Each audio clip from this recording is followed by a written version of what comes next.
else. I don't know what happened. And I hope I didn't do that.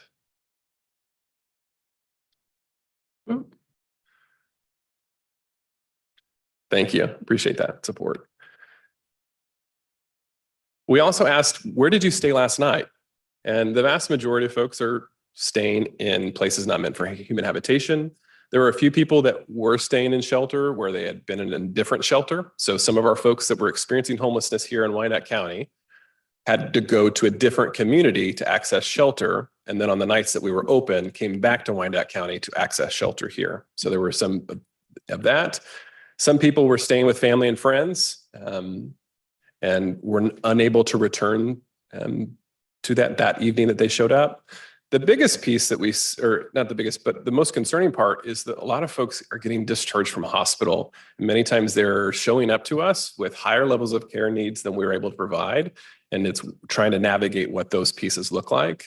And then the last piece here, the evicted from rental unit. We did find several people, most of them were seniors that had been evicted that day from their housing and were accessing shelter because of that eviction. Now, a component of this that we are most proud of is that while this is a life-saving shelter, and it is, as Alan said, providing support from injury, from cold weather, injury to limbs, or even death, we are also an avenue to getting people into housing. And so we have at least 25 individuals that we know of that have been able to secure housing through the work of our navigators in the community, both at Crosslines and then other workers in the community as well.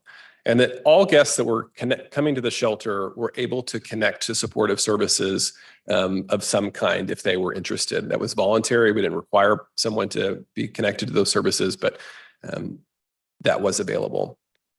We did meet with the UG pretty consistently to make sure this project could happen. And so there was a procurement process, there's a notice of need. We did respond to that notice of need and were awarded that contract. And when we look at a location, these are some of the things on the right-hand side that we're looking for. So a space or a site that can have at least 10,000 square feet, have accessibility to the bus lines, be connected to services, or be near in proximity to those services, and then requirements for health, life, and safety of that space. This year, I'm very proud that we were able to have some strong regional collaborations. So we worked with the city of Kansas City of Missouri, who had really invested in cold weather operations this winter. And so we actually started meeting at the KCK cold weather shelter before we tore it down last winter, or 2 winters ago. So we were planning for this last winter for almost an entire year. And we're working with projects on the Missouri side, as well as a project in Johnson County, making sure that we had standardized shelter procedures, policies, expectations, and then also lines of communication between the two. So we did find that if someone was coming from outside of our community, we were able to connect them back to those other providers and have that kind of in real time. And I'll let Susilo talk a little bit about the funding. Thank you. Susila Jones with Crosslines. Over here, this is just an overview of the previous year's funding where Crosslines has been involved with the shelter. 2021 to 22, the cost was $150,000. That did not include rent or utilities. That was the year that we were at the Reardon Center, so those costs were not incurred.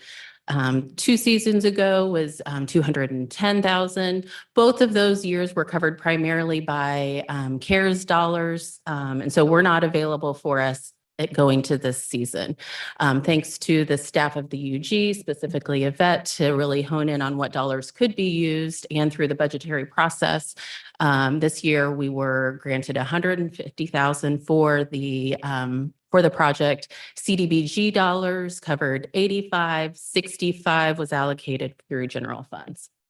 This is our actual costs. This year we were under budget. So the top lines you'll see for rent, utilities, and maintenance, that was paid directly by the UG. So Crosslines was not part of those. I believe John Kelly was able to negotiate with BPU to have a lower BPU cost, which is very appreciative. And then the maintenance for the building. The lower portion is what you'll see what cross lines was reimbursed by the UG and what those direct costs were. Staffing is by far the largest expense. This is actually a lower number than previous years because we were open fewer years. So staffing is where we're going to see fluctuation in budgets from year to year based on how many days we're open. The supplies, hotels, food, and other costs. And then on the right, you'll see what cross lines costs were that we incurred that were not reimbursed. So the UG portion was under the $150,000 that we were that was set aside, which I think is a win. As we move forward, we will have to look at supply costs will probably increase. We did not invest in new tents or bedding this year. So as we move forward, supplies are going to be an area that we're probably going to need to look for further allocations. In addition to what is not shown here is also the in-kind support of our other agency partners. So both Wyandotte Center, Care Beyond the Boulevard also contributed to this project, which is not reflective here, as well as a lot of the in-kind donations for both food, clothing, and other supplies. So overall, we were very happy we were able to save money this year that was a benefit to all of us. And I would defer to Yvette if she has anything else to add on the budget. Okay, I do want to appreciate Yvette for her work. She makes sure that we're all following the areas that we need to, and just appreciate the work that she does to make sure that this has happened successfully. So I do believe that is what we have for our presentation. Do just want to remind that this is saving life and limb. I think many of us remember that even people who went to the Chiefs game lost limbs this year, and folks that were on the street didn't have as much resources. So we were able to make sure that people stayed safe. And then in the end, as Rob said, many of those folks are now into permanent housing. So we appreciate the continued support of the UG, of our partners, to make sure that this has happened. Thank you. Commissioner Ramirez. Thank you, Mr. Mayor. I just want to thank Cross Lines and all the community partners who worked together to put this on. This is amazing work. It shows that it is working. As you mentioned in the presentation, 25 individuals now have permanent housing. And this is a subject near and dear to my heart. I always say whenever we have the discussion, our homeless population, they are still human. They are still residents of this city and county, and they should be treated as such. And so I thank you for all the work that you do. This warming shelter is just a Band-Aid. It's not the cure. We have a long way to go. And so as long as I'm here, I'm ready to help in any way, shape, or form. But thank you for all that you do.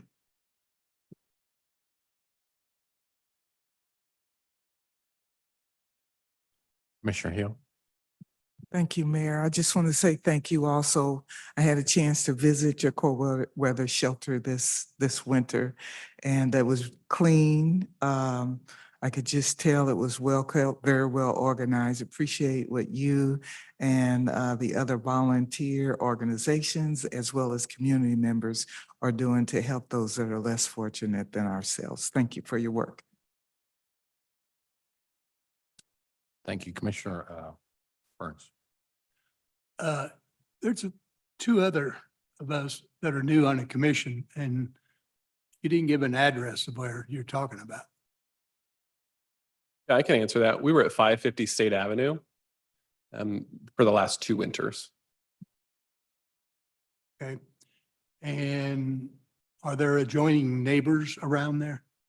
So there are businesses on the south side of that street, and then catty corner from it, and then the federal courthouse is also next to that. Okay. I would add that we know that that location will not be available to us this coming year. So as we are moving forward with Talk Soon, we will have to identify another location. So we do know that there's a tenant in that location, and it will not be available to us. I also saw in there that 76% are Wyandotte County residents. Correct me if I'm wrong, but, and and I'm speaking for the constituents that I represent, that, you know, they're concerned that that Wyandotte County is becoming a magnet for these poor people. And I sympathize with their situation. I don't mean to be brash about it.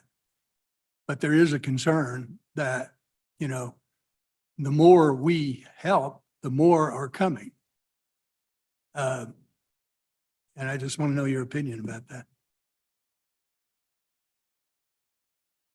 Yeah, I can touch that. This is a national problem that every city is dealing with this increase of folks experiencing homelessness. This is kind of across the board.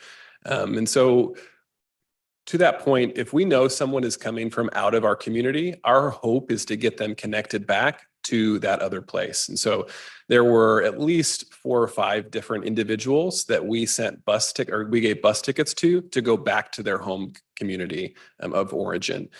So that did happen consistently, that we were trying to make sure that wherever they were coming from, that they were connected back to those supports.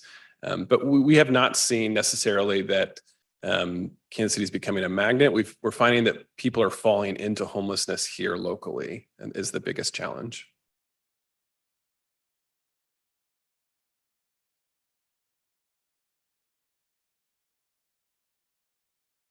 Any other commissioners?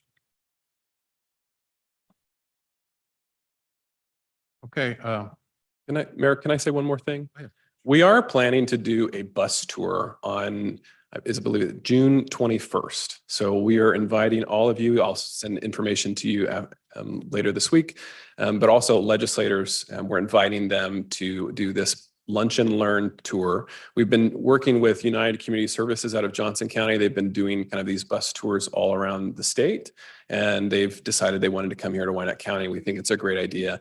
And we've decided to do a bus tour. So we want to show you kind of what the ecosystem of homeless services looks like here in Wyandotte County, the partnerships and collaborations that are working with each other to make sure that this is happening, as well as some of the options like Eden Village, which is a solution for folks experiencing homelessness. So we'll invite you all to that to experience those other providers that we're working with as well. okay, thank you. I'll just weigh in. When I first met you all, I believe there was a little miscommunication, which is fine. I was a brand new mayor, but I had looked at what Mayor Bloomberg had done when he became a new mayor, and there was a facility similar that dealt with the homeless population. And one of the things he acknowledged and recognized, and he actually shut that facility down. I'm not saying that's what I wanted to do, but he shut it down and identified a better location with enhanced wraparound services. And I believe that coming out of my first interaction with you, I can say that I am extremely pleased on your progress, because after that initial interaction with me, I don't think you all knew a lot about me, but I was on the Housing Authority Board. I worked for the Housing Authority in Kansas, Missouri as well. Plus, I was at one time over the Community Policing Unit. And we dealt a lot and interacted with our unhoused population, trying to get them the type of services that they needed. So the unhoused and our indigent population has always been of value to me because they are our residents. But what I can say is that I believe I had a special meeting after that initial interaction. One of the things that came out of that was the lack of transparency, education, as far as interaction with our neighborhoods. But what I can say, as you all have progressed to this point today, I'm very pleased that as you have grown into providing the service, the transparency is on point. The education is on point. The information given to our neighborhoods and our neighborhood groups is on point. You're sharing this information with this body and answering these questions is on point. And those were the things that I was looking for. But more importantly, the wraparound services, because some of the initial questions I'd asked concerned me about what were the wraparound services that were there.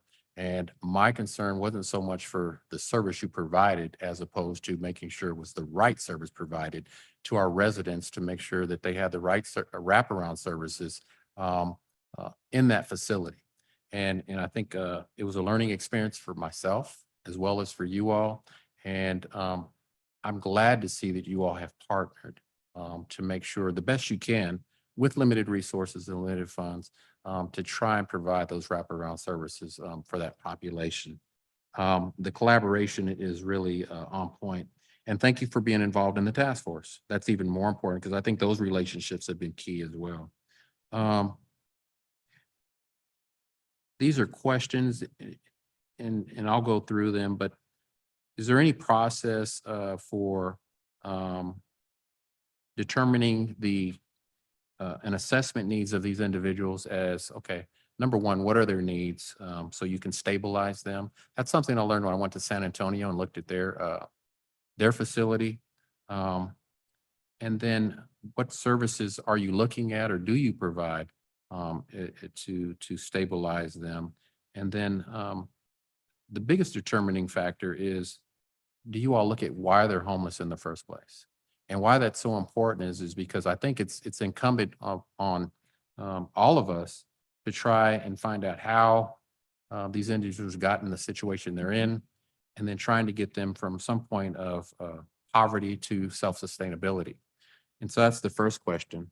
And this next question goes in line with Commissioner Burns. That's a concern from people that I've heard, especially when you talk about Wyandotte County tax dollars, is making sure that we prioritize our residents. When you look at Wyandotte County and we have almost 20% of our individuals living in poverty, and then you add on top of that our homelessness population, and there is a huge migration. You can talk to any community police officer that deals with homelessness. You can also talk to a lot of the service providers, even yourself. A lot of that has to do with the state of Missouri and some of the legislative actions that they've taken. And so we're seeing a migration to Wyandotte County, as well as Johnson County. I believe Lenexa, as well as the county of Johnson, have also looked at opening facilities to address the concern as well. So when we talk about that, I believe you all did mention that you kind of triage too. Are you looking to enhance and build upon that? And so I was glad to see that. The other big thing, and this is the third question, is I know that we talk about the detrimental effects of the weather has on these individuals, getting them out of the cold, giving them a warm place to sleep, and making sure they have a hot meal, and it's a safe place for them to rest comfortably, which is great. But if it's 10 o'clock, if it's 10 degrees at night, it's 10 degrees in the morning, and we release these individuals, they still have the risk of exposure that is no different from the evening. And so I'm willing to work with you all and hopefully identify, maybe even with the task force, what do we do to accommodate these individuals beyond the hours of 8 a.m. when they're back out on the street? And then even more so, I believe the last time I've talked to one of you is if Tyrone Garner is homeless and I've got a bed, I start from zero and I've got to get back in line and hope that I get a bed that following night. So I'm literally hanging around in the close proximity to the shelter. So it's easy for me to traverse to get back to, and hopefully I can get a place in line to where I can have a place to sleep at night. I don't know what the solution is for that. But I think that should be a big concern too, is if I can get frostbite at night, I can get it in the morning as well. And I know that people have died, but I think the risk is similar.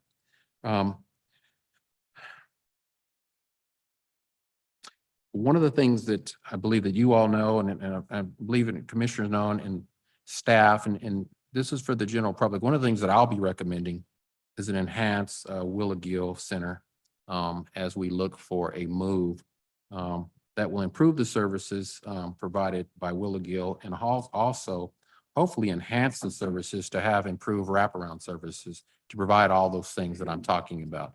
Maybe extended hours, things that have showers, laundry, mail service, hot meals, job placement opportunities, mental wellness evaluations, limited medical care, expungent programs for those individuals that may need that service, addition referrals or counseling. And so those are some of the things that come to mind when we enhance those services that maybe can go on to this new and improved Willa Gill Center, wherever it will go. And hopefully that something can be worked out where the partnership that you have will continue, as well as with the extreme weather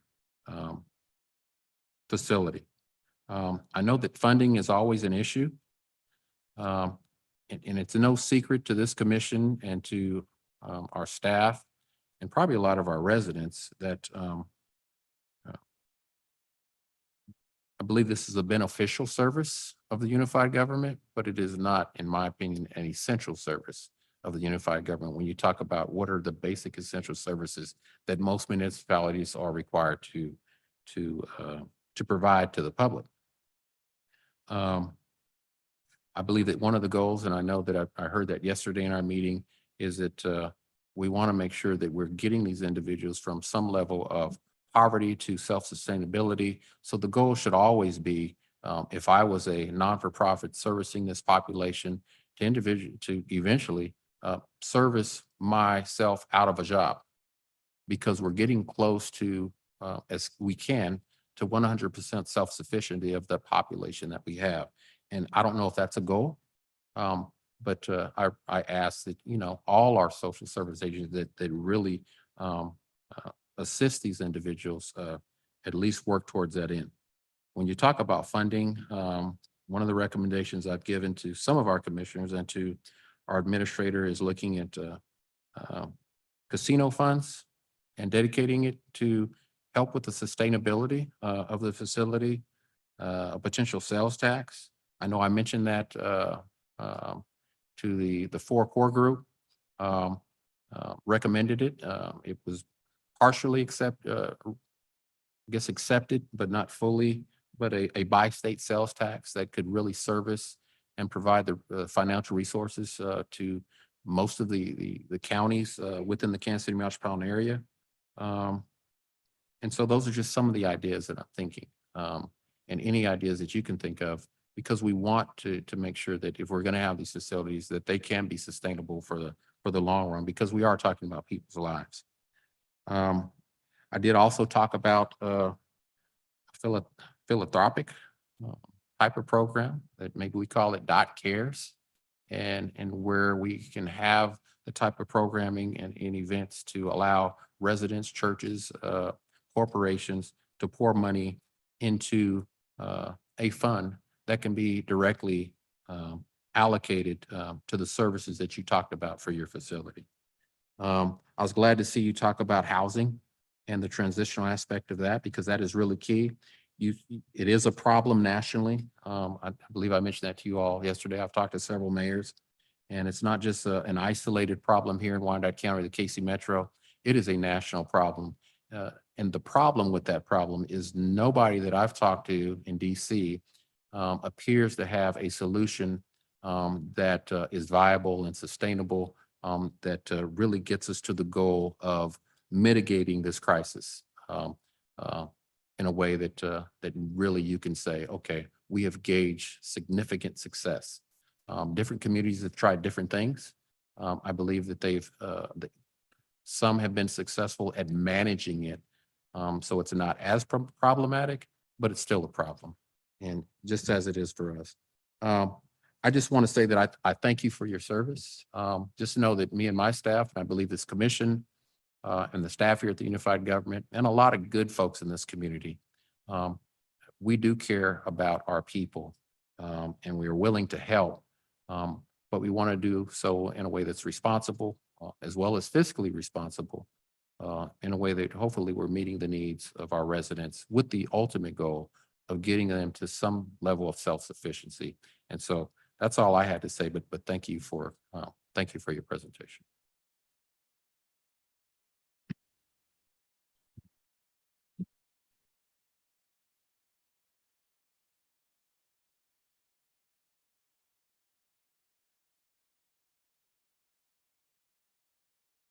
All right, our second presentation.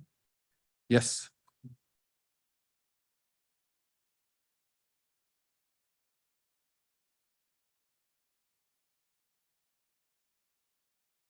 All right, our second presentation is an ARPA update. Mr. Johnson, you got some remarks? Many of you have been curious of where we are on the ARPA money that was distributed to the UG in 2022. The commission seated at the time took action to distribute it to various subrecipients, stakeholders in the community, as well addressing some of the needs within KCK and Wyandotte County. And so Dr. Knieven is prepared to give you an update of where we are. Just to let you know, we do have operational deadlines set by the federal government that those funds must be, operational money needs to be spent by 2024, December 31. Capital can go forward if it's encumbered by that date through December 31st, 2026. So with that little intro, Dr. Knieven. All right, I had to remember I had to push the button. I didn't do that last time. So Shelley Knieven, I'm the Chief Financial Officer, and I've been here for a couple of months now. And one of the first areas that Mr. Johnson asked me to look at was ARPA and how we were doing in terms of the progress on the funds that the UG was allocated. So this presentation is intended to give you an update of all things ARPA. So just a quick reminder, we got about $87.5 million in total that came to the city of Kansas City, Kansas, as well as then Wyandotte County. That was about a 63% and a 37% distribution. And that happened over 2 years, over 21 and 22. And as was stated, we do have the need to obligate funds by December 31st, 24. So you'll see that we're well on our way, but we have some work to do. And I just want to assure you, and the key takeaway for you out of this presentation is that we will hit that deadline and we will not leave any money on the table. We will make sure we spend all of the funds that we were allocated. So real quickly, we have a partner in administration of ARPA funds, and it's been very beneficial. An RFP process was done. And a company called iParametrics was selected that does the assistance with tracking and reporting with a real focus on our subrecipients. And so they've been very helpful in helping to review requests for funding, ensure the funds are being used in a way that's compliant with their agreement, and collecting data in terms of the impact that these dollars are having. They also, as with all grant funds, there's compliance issues. So they help us with compliance. We have quarterly reports that are due to Treasury, to the United States Treasury, and then they'll help us through closeout. So through a little past 2026, we'll be partnering with them. So as I said, we've been reviewing all of the projects and the contracts. And we also have worked with them to do something called revenue replacement. And you may be familiar with that term for those that have been here. Initially, revenue replacement was exactly what you think it is. It's revenue replacement because of COVID. Cities, counties, institutions of higher ed expected revenues that didn't manifest. And so in order for these organizations to make themselves whole, there was some revenue replacement dollars that were made available. And we'll talk through how those dollars have been used. And then there's a go forward plan for 23, but really the use and the focus of that has evolved over time. In fact, a lot of the rules for ARPA has evolved over time. It's kind of like the federal government's been flying an airplane while they're building it midair, so we've been trying to keep up and spend the dollars as they were intended. So the next slide shows you an allocation of all the different categories that were undertaken. So the revenue replacement, we'll talk about here in a minute, was an initial allocation that was distributed. And we have immediate needs that were between public health and housing assistance. Grant support was an allocation that the commission identified. We have capital improvement needs, which those are for the UG specifically. We have partnerships with nonprofits that are sub-recipient awards. And then there was an allocation by the commission to our two cities here in Wyandotte County for them to undertake some infrastructure. So I'm going to give you an update on all of these. So the initial revenue replacement categories are listed out on the screen. A significant amount of this money was allocated towards salary and operations. So it was to help shore up the FY 21 and 22 budget because we were able to demonstrate that we lost revenue as a result of COVID. And so this helped us fund our operations. So between those two numbers, that was about $24 million. And that was already allocated, approved, and considered spent. We had also two initiatives that the commission had identified specifically. There's Kansas Avenue Bridge, and initially that was identified for temporary improvements to that bridge. But then as they did more study and research, it was discovered, as you all probably know, that more extensive needs have been identified on that bridge. And so some grants were sought, but we have not been able to achieve getting those grants. So I'm in discussions with Public Works about how we can utilize and get those dollars under contract for Kansas Avenue Bridge by December. And we'll have a plan to move forward. The second thing was the commission identified a pot of money that they wanted, that you all wanted to have for grant match. And that's been successful. It's still something that we're working on. But we've been able to, through 1.3 roughly $1 million of the grant match allocation, that has actually leveraged, and this isn't on the slide, but it has actually leveraged another $9.774 million. So because we identified these dollars for these grants, it leveraged other dollars, federal dollars, that we otherwise would not have gotten.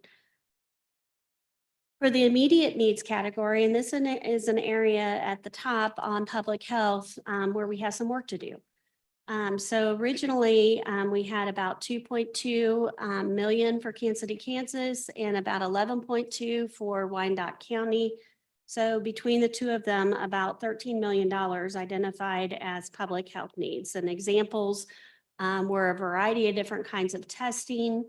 There was an incentive for employees to get testing. There was mobile testing, vaccination clinics that were undertaken, public education. There were a number of positions that were funded in the health department focused solely on COVID and education, and some small business assistance, et cetera. So we haven't spent a whole lot of this money. We've spent about 5.3 million. And so this is an area of focus. And as I said when I started, I will assure you, we will find a plan to bring forward that will spend all of this money. It'll get uncovered because we don't ever want to give money back to the federal government. So a little work to do there. And most cases, in looking at the details, it was the estimates of what we would do and the cost that we would spend were high, and the cost came in lower. It's not that they didn't do the effort, it's that the cost was less than what they had originally expected. But again, keep in mind, this was on the heels of 2020 with COVID. Money was coming out very quickly. People were putting the plans together very quickly. So they were rough estimates. And so that's getting refined over time. The immediate needs housing was a successful partnership. We partnered with United Way, and through September of 21 through March of 22, they were able to spend all of their funds, $1.8 million. They assisted 1,299 individuals working with 12 nonprofits. And it was primarily housing assistance for low-income households, families with children, persons under 24, pregnant women, domestic violence shelters, et cetera. So it's all focused on housing people that in particular were at risk or already unhoused. The next category was capital improvements. And there was a variety of things that were identified for the capital improvement money. It was about $25 million. 74% of that was identified as city projects, 26% was identified as county projects. And this just provides you a summary of the nature, the type of projects that were identified.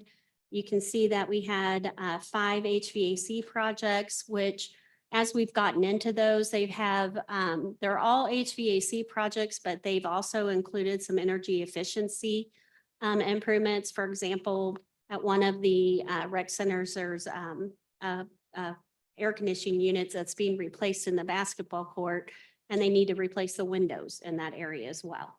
So it's so that we get the best out of that new unit and we get the energy efficiency. Those are ready for POs to be issued, so that work is about to commence, but not yet quite under contract, but will be by next week. City Hall was one of those, and that they're looking at the scope one more time to make sure they've got a good scope that's within budget, and then they'll be able to move forward through contracting. There was sanitary and storm sewer projects. Those have been designed and surveyed and inspections are underway. So work is happening on those projects. There were shelter improvements, bus shelter improvements, and micro transit pilot program. So the bus shelters, those have all been purchased and are going to be installed in the next month or two. And the micro transit pilot program, they have a RFP ready to issue. And so they'll be getting that out on the street to find partners to work with on that initiative. So you can just see there, I won't go through all of these, but we do have information on all of them if you're interested in any in particular. But we finished out, for example, Quindaro Park was something that we did complete. That was turning some tennis courts into a basketball court there to better meet the needs and demands of the area. And then we have the county projects, which were HVAC projects, 2 trails. There was a technology project, which was cameras that were installed in a variety of rec centers. And then some filtration improvements on the HVAC for the sheriff's office. So we will meet the deadlines on these. As I said, we're well underway and we'll have everything under contract by December of 24. And then we have until December of 26 to complete them, but I think they'll be done sooner than that. You do have a revised slide that was distributed to you. As we've been going through our financial system, we've been refining this list. And when we originally sent this out, we showed some funds that are encumbered that aren't quite encumbered. And so we had to modify that, as well as the updated cost estimates, in particular for those HVAC projects at the rec centers. So we sent that, shared that with you through the clerk's office. I apologize for that. But we just wanted to make sure we got the most complete and accurate information to you as possible. So the next category was subrecipients, and this is an update on spending by the subrecipients. We had 19 agencies that were funded.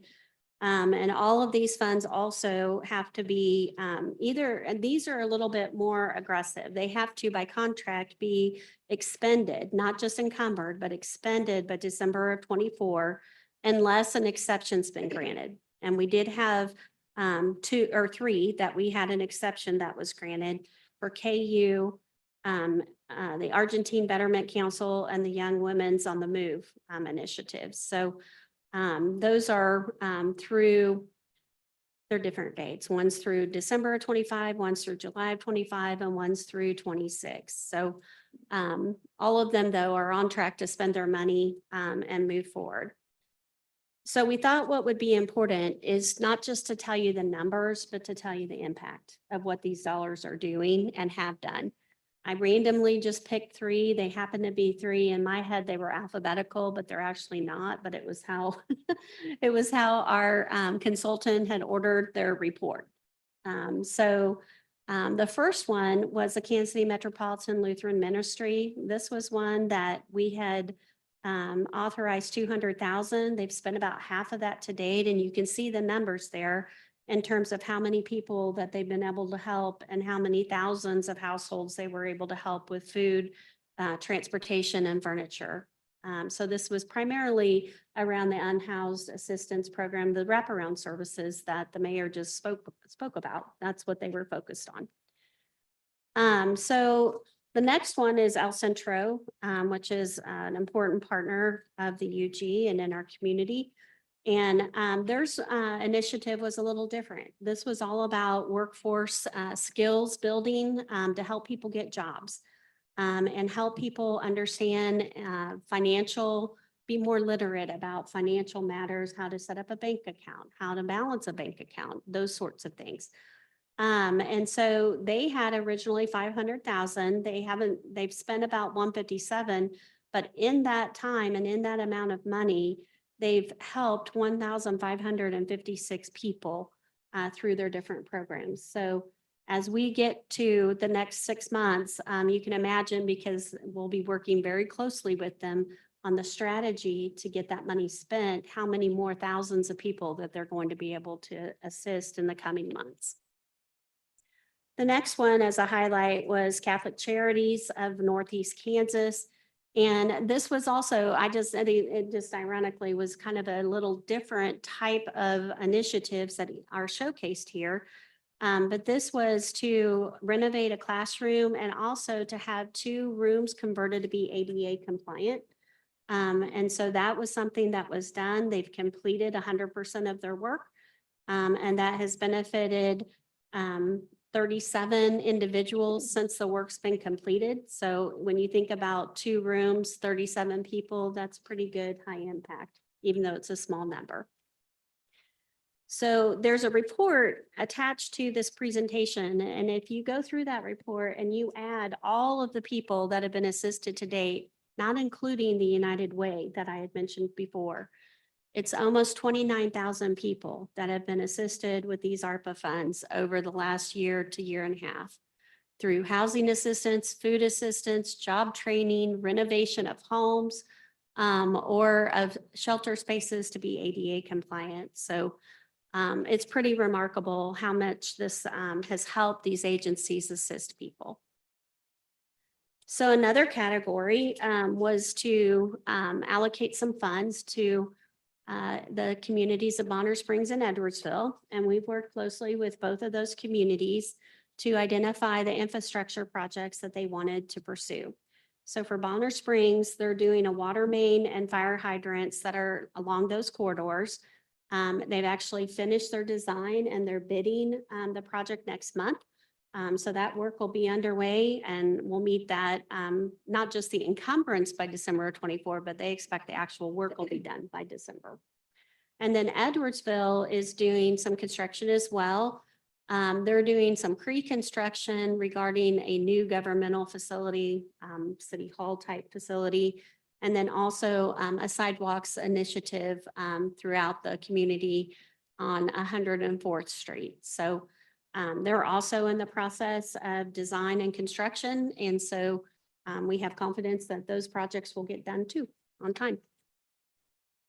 So the overall summary is $87 million is how much we got. And we've spent about 46 million, which when you think about it that way, that's a lot to go. But we have got a plan of action in terms of our capital projects to get them encumbered under contract by December. And then we have 2 more years to actually expend that money to do the projects.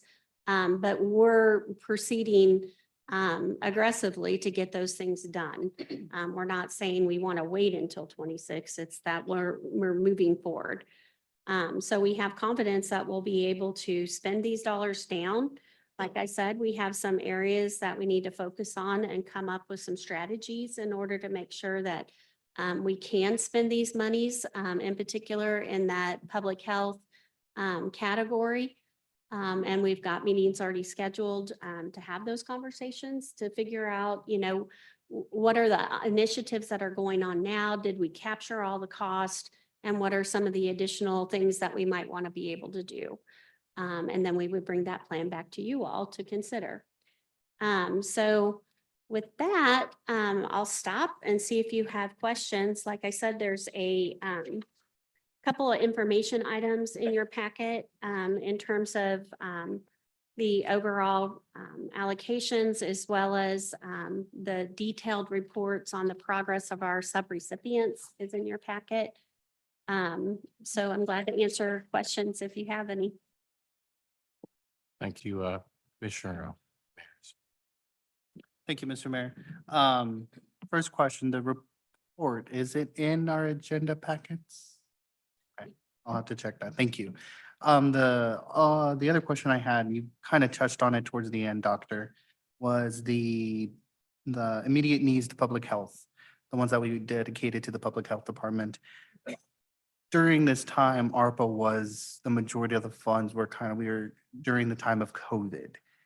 Do those now that we're out of COVID, do those funds have to be COVID-related expenses? Or can they be for general purposes of the public health department? Right, it's an excellent question, and I'm going to have to circle back on that because of when these were allocated. The rules kept changing over 21 and 22. So we'll need to confirm that, but my impression is that we have some flexibility with the funds to focus on, for example, if the public health department has some capital needs, that might be something that we could redirect those dollars, because the feds later in the process said infrastructure or capital projects are eligible. So we need to confirm that though. But first we want to meet with the partners and with the health department, because it's not all the department. There's some partners in here too, and understand what their plan of action is and what their strategy is to make sure we can kind of get on course to spend and then see what we have, to then come back with some ideas. That was what you mentioned about that meeting and coming back with the plan. Okay. Yep. Thank you. Thank you, Commissioner Davis. Thank you, Mayor. Thank you, Doctor, for this presentation. Excuse me. Just for the community's awareness and I think when people see that presentation and they see the amount of dollars unspent and then dollars encumbered, it would be like, oh my goodness, UG, you've had millions of dollars and you've not done anything with them. We've all these needs. So in layman's terms, can you explain the difference between what it means for us to have, well, let's just go with the deadlines. By 2024, right, dollars to be encumbered, right? And then for some folks, those dollars need to be spent by the end of this year. And then for the UG, those particular dollars need to be encumbered by the end of this year. I'm even confusing myself here. So can you just explain the difference? Because I can already hear people saying, what have you all done in the past 18 months, 20 months with these dollars? Absolutely. So encumbered means under contract. So it does not necessarily mean all the work is done.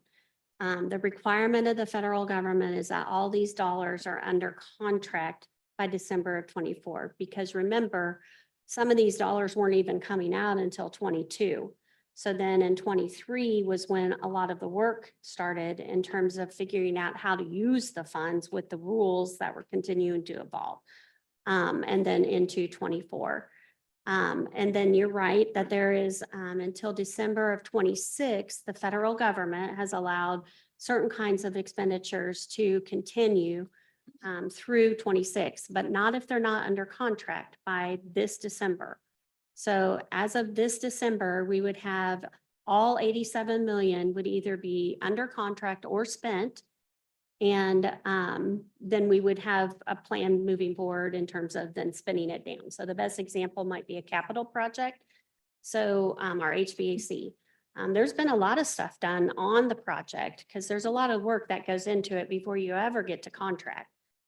They have to figure out the scope. They have to work with their partners on what's needed, what's recommended, and then they have to bid the project or get a proposal on the project.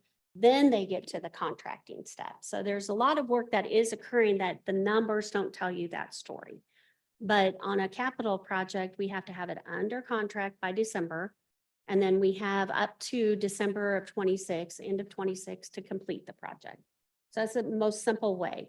Now for our subrecipients, for all but a couple, we put a requirement because we wanted to get the money out there to people to be impacted directly as quickly as possible. And so their contracts say that they have to spend the money by the end of 24, so December of 24, with those couple of exceptions. So it's, you know, I know it's confusing in terms of the takeaway, but that's why my suggestion, if you get asked questions about this, is that by 24, every single dollar will be under contract. It's just when do the dollars actually have to be spent, because a capital project takes a little bit longer. So we have permission from the federal government to take that time to do the project. But Gotcha. everything will be under contract. Just two more questions. So, do we have alternative projects or initiatives ready to go in the event, or a plan in the event subrecipients aren't able to submit eligible costs for their ARPA allocation? Yes, so our partner, iParametrics, we've been meeting, Debbie and I have met with them several times in the last few weeks. And they do performance reports and audits of each one of our subrecipients. And so some of them are right on track, some of them are a little behind. And so the plan is that they will work with that subrecipient to say, okay, specifically, what are we going to do to spend this money down? And if they can't, then we'll have an alternative, which honestly would probably be looking to some of the nonprofits that were on that list to bring it back to you all for consideration. But the ones that have already spent their money, and to see if they have a need, and I'm sure that they do. So instead of going through another big process, working with our existing partners and focusing on the ones that has successfully completed or nearly completed their initiative. But it's working with all of them. I don't have a sense that any of them won't be able to meet their objectives. It's in a couple cases, I think it is much like we ran into with HVAC, where people put together their initial estimates. They did what they said they were going to do, but it costs less. And so then it's opportunity and figuring out, okay, how do you then advance that and make sure we take full advantage of these dollars? Gotcha. I would just say if we can have another update, lastly, if we can have another update, maybe sometime in the fall, kind of early fall, maybe October or September, October, around that time, just so we know. It has been a very long time since we voted on this. And then now hearing this, I think myself and Commissioner Bynum were the only ones that served on that subcommittee. So that's why I'm asking these kind of really, really in-depth questions. But I would appreciate more updates as we get to that end of 2024 deadline. Thank you, Mayor. Thank you, Commissioner King. Thank you, Mayor. Commissioner Mike Kane, Fifth District. Mayor, I just think we found some of the money to build that park and Piper. You know, we've had multiple meetings with the Piper School District. We've got a couple more. We're pretty close to coming up with an agreement. And then that way we wouldn't have to take that out of the general budget. And if I could make a motion, I would. Thank you, Mayor. Thank you, Commissioner. Commissioner Bynum. The presentation slides, I've not received them in any way. I have 2 pieces of paper and no email with slides in it. Commissioners, they were attached in your notebook for tonight. They were in your pocket, attached to the notice of this meeting. They're attached in the notice of the meeting. Yes. You should have received them when you got your planning and zoning book. Oh, okay. So I don't get a paper book, but you're saying they're in an electronic files They are. somewhere. They are. Okay, thanks. The 2 sheets that you received tonight were updates that we made to the slides. I just want to conclude this presentation is to remind you, many of us who had to live through this COVID and dealing with CARES and ARPA money. When it came time for ARPA, Dr. Knieven is right in saying that many cities started allocating and spending their money before the final rules of the federal government were made. And then the federal government expected local governments to comply post award. And it's like, we had worked with our legislative delegations or doing it when I worked in Kentucky. My colleagues all over the country were working to say, "Hey, this is unfair. This idea of creating rules after you awarded the money." And so it was pretty much trying to create order out of chaos. And I think by and large, we've done a fantastic job on that.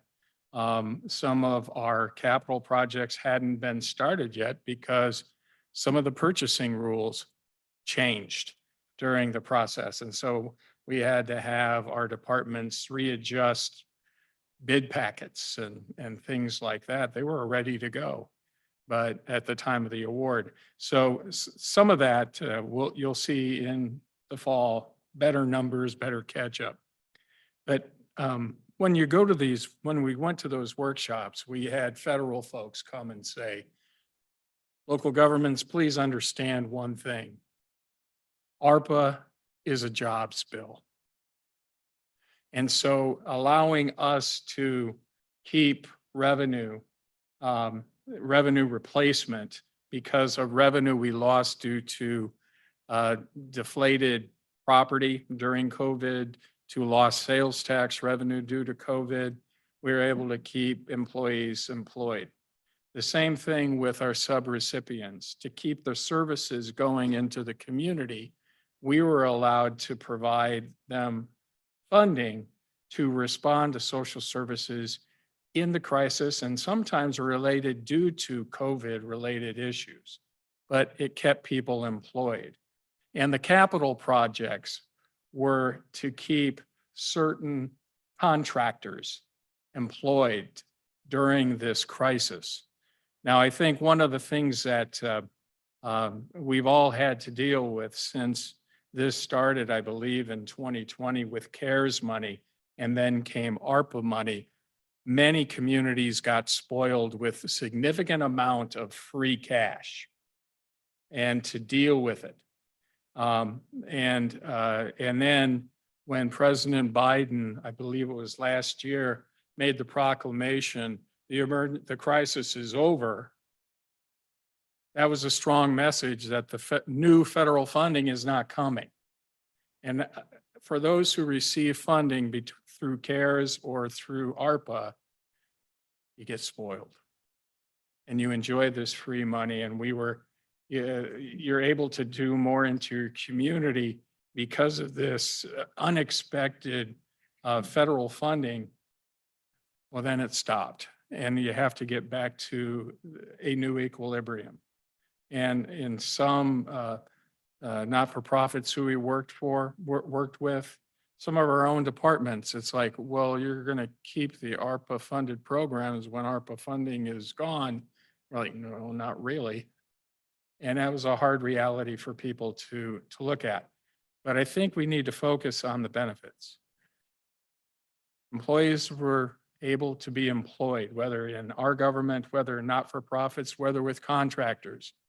People were able to keep jobs and keep food on the table, their bills paid, because we never experienced a pandemic like this before. And so it was a learning process. Many emergency management plans were adjusted. That's a benefit of this. So the crisis is over. COVID's still around, but it's not to the level of what it was. And we now know how to deal with it in better ways if it crops up again at a higher rate. But I think the message that Dr. Knieven is talking about, and we've seen it in cities and counties throughout our country, a lot of good work was allowed to be done during the crisis and post-crisis because of this federal funding. And so we thank our federal legislative delegation and both presidents to saying thank you for opening the door to keep our economies moving, our employees employed, and good things happening in our community. Thank you, Administrator. I have a question. And the administrator alluded to it, CARES Act. Do we know how much the unified government got? That was before I became mayor. What was that amount? I believe it might have been around 32 million. 32 million. So it's safe to say that just from COVID relief between two presidential administrations, over $100 million. Okay. Do we, just coinciding with Commissioner Davis's request, have we given an update to your recollection on the allocations for the CARES Act as well? I believe that was done back, I think, before the ARPA money came in. So has that money been spent? Yes, that was spent. And account? I believe we only had a couple of months to spend that money. It was by the end of 2021, I think. Yeah.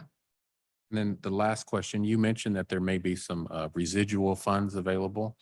Do we have an estimate of that, what that would look like? And I'm talking more in line of what we would give out grant wise to, non-for-profits, community organizations. What would that look like? So we don't have an update on that yet, but that's the very next step of meeting with each one of these agencies. Because, the goal would be that the ones that were allocated the funding, they spend their funding. We may need to get a strategy together with them of how to get that done. But through then those conversations, we'll identify if there's any opportunities there, and that's the follow-up that we'll provide. I might just add one little piece of context on the immediate needs from the ARPA funds. There's a significant chunk of that, 5 million or so, that was for vaccinations and that sort of thing. But through the work of our health department and our emergency management, they were actually able in finance to submit those for FEMA reimbursement. So those dollars didn't actually get consumed. The ARPA dollars didn't get consumed. They got reimbursed through the federal government, which, so I think that fiscal stewardship has now created the opportunity to redeploy those ARPA funds to the benefit of the community. So that's part of what you're seeing here as well. And I say that, and I know Commissioner Bynum and I think Commissioner Davis was on the task force that Commissioner Markley, I believe, chaired. I'm not really sure, and excuse my ignorance to that account, but how we prioritized or identified the recipients of the ARPA funds, just maybe as a reminder to the public, how we arrived at that, because, and I say that because I have gotten complaints from some folks in the community. Either they didn't know or weren't involved, or they did know and were involved and they didn't get awarded. And they claimed that their needs were just as great, if not greater, than some of the organizations that were allocated funds, particularly some folks that come from some of the most distressed zip codes in Kansas City, Kansas, which happen to be in the eastern portion of our city. I'll just give you one facility, the Vernon Center. The services they provide to seniors and the historic nature of that facility. Questions have been raised, and I just a little clarity, not just for me, but maybe for the public. If those funds are available, and I know we don't want to go through an entire process all over again, but is there a list of these organizations that maybe didn't receive funds, that may now have an opportunity? And is there a window of opportunity for some identified unified government recognized social service agencies within the county, such as the Vernon Center, that may have an opportunity to apply and maybe get something if there's a residual amount of money left over that would be a benefit? I will, Debbie Johnsher, Deputy CFO, forgetting to say my name.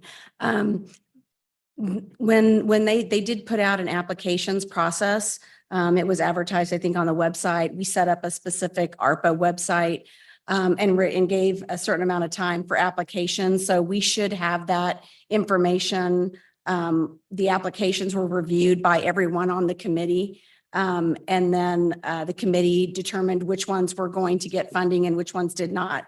I do know there were a lot of applications. There was a lot more requests than there was money available. So we should have that information on all the groups that submitted applications. was 172 applications for $84 million in requests submitted through that process. So It was 19. So I guess the question is for staff and maybe the commission, if there are residual funds, would it be an opportunity for this commission to maybe allocate to those funds to other agencies beyond the 19 that didn't get the initial influx of funds? Commissioner Bynum? I would say yes, but it would be quite urgent, you know, with looming deadlines. And I think the other piece that's really important is the 172 applications totaled $84 million in requests. And the first round of review was our consultant reviewing them for eligibility. They had to be eligible. It had to be an eligible application. And once that was done, then the team did review rounds 2 and 3. And even yet then it was really, really difficult to, you know, just narrow it down to this group that got funded. And as you saw on the slide, you have some groups that are not yet spending their money, because everything about this process is extremely complex, in my opinion. And so, yes, and it's a qualified yes, because spending the money will just be absolutely urgent just because of the looming deadline. And then again, they would need to work with our staff to identify whether it's an ARPA eligible expenditure. So thanks. Yes, I'm just going to add, I think what you're getting from Dr. Knieven and Debbie is they're going to work with all these subrecipients. And if those meetings will show that they're not going to spend, they're allocated, because we're going to talk turkey to them now because of that timeline, Commissioner Bynum, is that you got to make some certain decisions sooner than later. If you're not going to accomplish what you said you're going to accomplish, we need to know sooner than later and have a drop dead date with an amount that's going to be left over. Once we have that information, we can come back to the commission and ask for redistribution to those other eligible ones that may not have received it. And then say, okay, you got a short period of time, show that you can do it. Because December 31st is one of those non-negotiable deadlines that we have to deal with. So just to add a little bit, so we've got about 12.2 million that are under contract. And that's an important point. We are in a contract with these agencies. So these dollars aren't available right now, even if they haven't spent them. But we've got to get a plan of action with each of them to be able to spend those dollars in the way they said. And to be honest, if they're not going to be able to meet that deadline, so that then we can look at what other opportunities and what direction we go at that point. So my hope is it would have to happen sooner than September, October. It would probably be in the next month or two. Well, I guess that would be August, or no, this is only May. So in June and July, I'm like, what day is it? In June and July, that we would be able to come back with an assessment on that of, okay, here's how many dollars we think might yet still be available. Thank you, Commissioner, Administrator. Oh, I'm sorry, Commissioner Davis. I'll just add one more thing.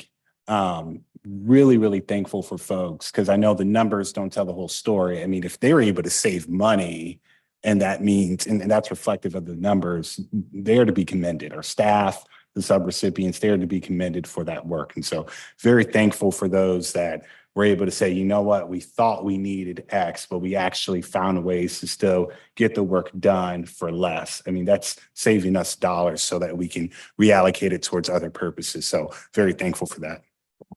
Thank you, Commissioner. Thank you, staff. I know in the interest of time, we're gonna have to move on, but thank you so much. Great presentation and great information. I know there was a request made from the commission to continue to have ongoing updates before we hit the drop dead. And I know our administrator's taking notes, so It's already approved by me to special session these updates as staff.